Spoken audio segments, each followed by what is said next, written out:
This Chinese banker had a big apartment full of luxury goods, but it left her feeling so empty.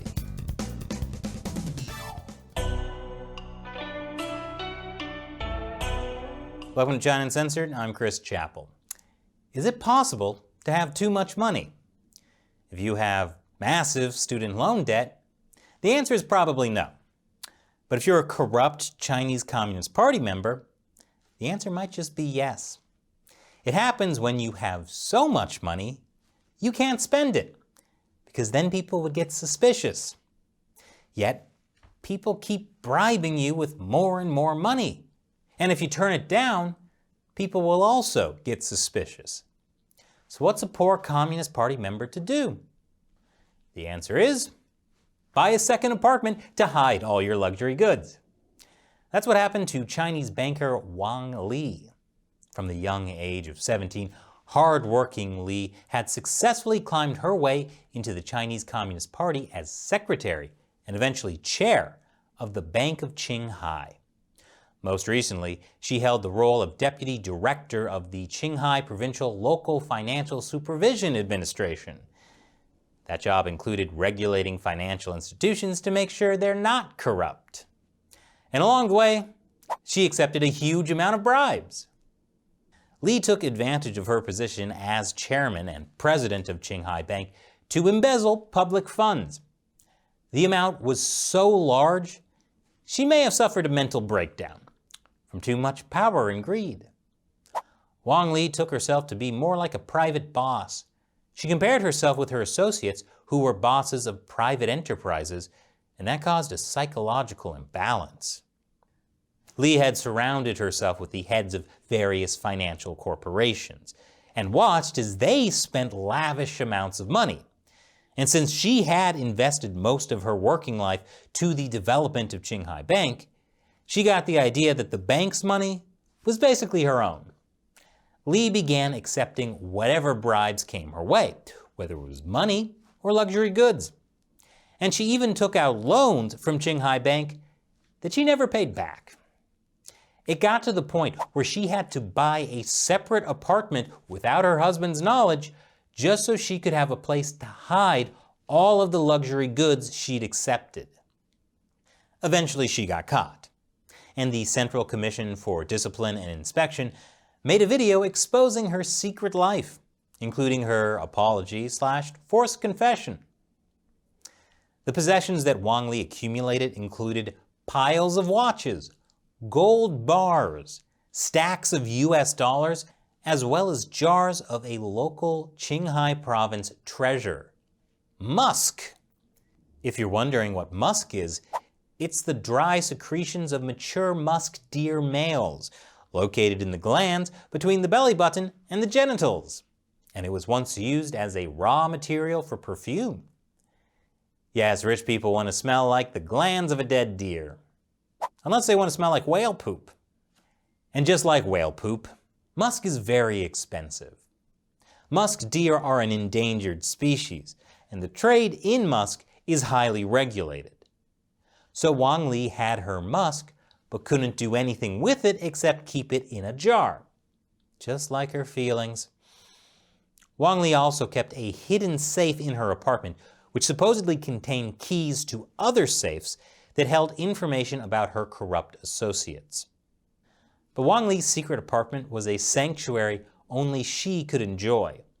She had an entire dresser stocked with luxury brand silk scarves, each worth upwards of $600 US, plus a closet full of more than 40 famous name brand bags estimated to be worth more than $60,000.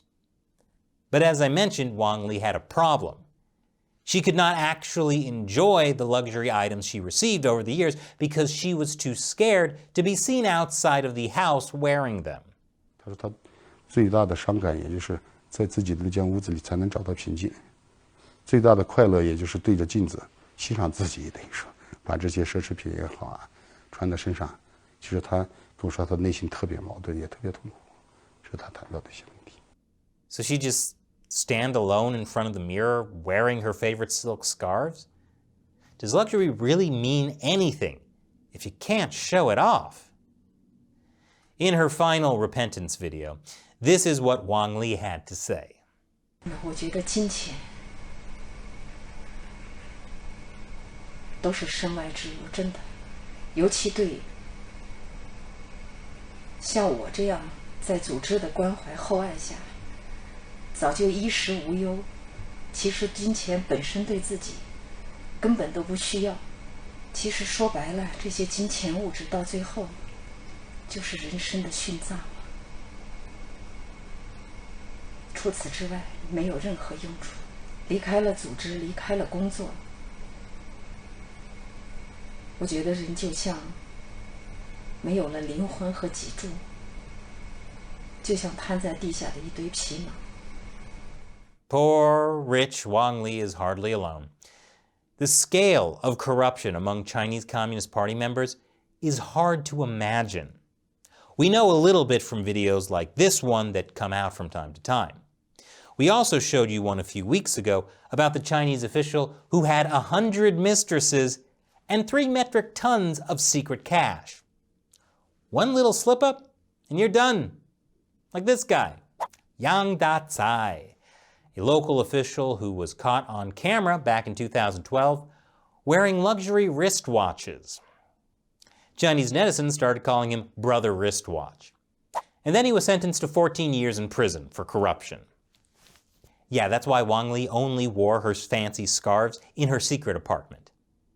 But Wang Li and Brother Wristwatch are only the few people who get caught or get taken down in anti-corruption campaigns. And there are lots more who don't get caught. But that doesn't mean they're living the good life. What good is money and luxury if you're living in fear that one day you'll be the next Wang Li? And this is the problem with the Communist Party. A lot of high-ranking Chinese officials are extremely rich. For example, China's National People's Congress has 93 billionaires and countless millionaires. But since so many of them got their money through corrupt means, they can be taken down at any time if they fall out of favor. And that's one reason why they have to do whatever the Communist Party tells them. It's a tough life. And now it's time for me to answer a question from a viewer who supports China Uncensored on Patreon.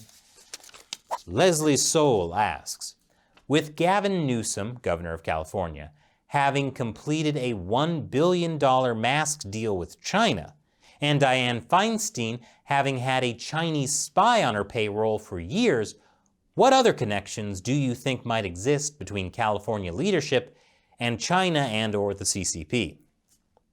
Well, Leslie, there are lots of connections, not just the people you mentioned.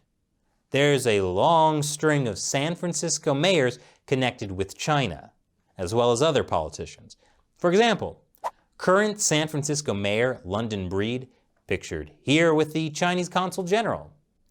In February last year, Chinese state-run media praised her for hosting Chinese New Year at City Hall and inviting the Consul General. He pledged to work with San Francisco to bolster its ties with Shanghai. And later, London Breed said that photos of China locking up its own people during COVID helped convince her to lock down San Francisco. Because the China model really screams success. Now, some California politicians simply don't understand the nature of the Chinese Communist Party. They think they're dealing with a normal government, and such trade sounds like a good deal. But they're actually dealing with a gangster regime, and it affects policy. Like when the California state legislature shelved a resolution that would have supported Falun Gong because they got pressure from the Chinese consulate.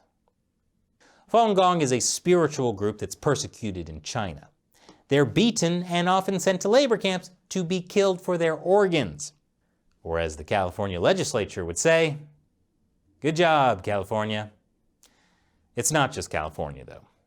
For years, the Chinese Communist Party has spent a lot of effort trying to get local and state officials on their side. After all, a local California city councilman one day could get elected to Congress. So it's a great idea to start spying on him early. In fact, Maybe I should do an episode about how the Chinese Communist Party targets local US officials. Let me know if you'd like to see that in the comments below. Thanks for your question, Leslie. Be like Leslie and support China Uncensored through the crowdfunding website Patreon. Go to patreon.com/China Uncensored to learn more. Once again, I'm Chris Chappell. Thanks for watching China Uncensored.